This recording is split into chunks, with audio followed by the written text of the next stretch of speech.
कि ये कैलकुलेशन हमें इनकम जनरेट करके नहीं देने वाला। इचीमोगो क्लाउड एक फुल्ली ट्रेडिंग सेटअप है।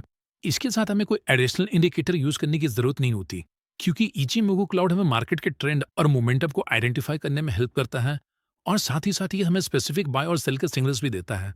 Like other normal momentum indicator जैसे एमएससीडी हमें रेंजिंग मार्केट में फॉल सिग्नल्स देते हैं, वहीं इचीमोगो cloud indicator in ranging market को क्लाउड की हेल्प से फिल्टर कर देता है, जिससे फॉल सिग्नल मिलने के चांसेस कम हो जाते हैं।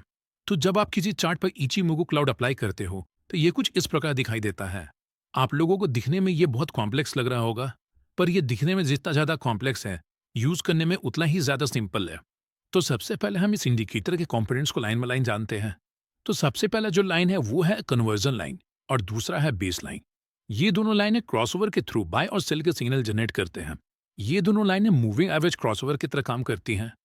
तो जब भी सिग्नल लाइन बेस लाइन को नीचे से ऊपर की तरफ क्रॉस करता है, तो ये एक बाय का सिग्नल होता है, और जब भी सिग्नल लाइन बेस लाइन को ऊपर से नीचे की तरफ क्रॉस करती है, तो ये एक सेल का सिग्नल होता है।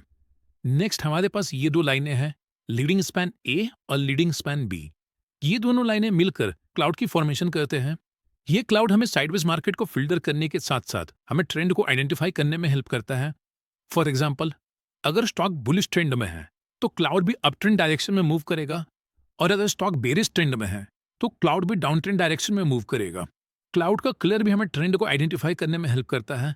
अगर क्लाउड ग्रीन कलर की है और प्राइस या कैंडल क्लाउड के ऊपर है, इसका मतलब मार्केट में अभी अप ट्रेंड है।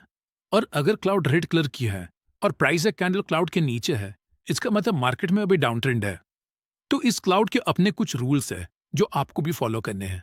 अगर कैंडल क्लाउड के ऊपर है तो आपको सिर्फ क्रॉसओवर के बुलिश सिग्नल्स पर ट्रेड लेना है, और अगर प्राइस क्लाउड के नीचे है तो आपको सिर्फ क्रॉसओवर के बेरिश सिग्नल्स पर ट्रेड लेना है, और अगर कैंडल या प्राइस क्लाउड के अंदर है तो आपको कोई भी ट्रेड नहीं लेना। इसका मतलब मार्केट अभी रेंज बाउंड हो चुका है। तो इसमें जो नेक्स्ट लाइन है वो है लैगिंग स्पैन। ये इस इंडिकेटर में ऑप्शनल है।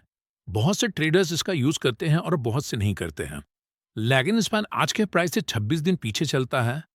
ये इस इंडिकेटर में ट्रेंड आइडेंटिफिकेशन के लिए सेकंड कंफर्मेशन का काम करता है। तो अगर 26 दिन पीछे लैगिंग स्पैन प्राइस या कैंडल के ऊपर है, इसका मतलब स्टॉक अभी अप ट्रेंड में है, और 26 दिन पीछे अगर लैगिंग स्पैन प्राइस या कैंडल के नीचे है, इसका मतलब मार्केट अभी डाउन ट्रेंड में है। तो अब जानते हैं इन सब कंपोनेंट्स को एक साथ यूज करके हम ट्रेड कैसे कर सकते हैं।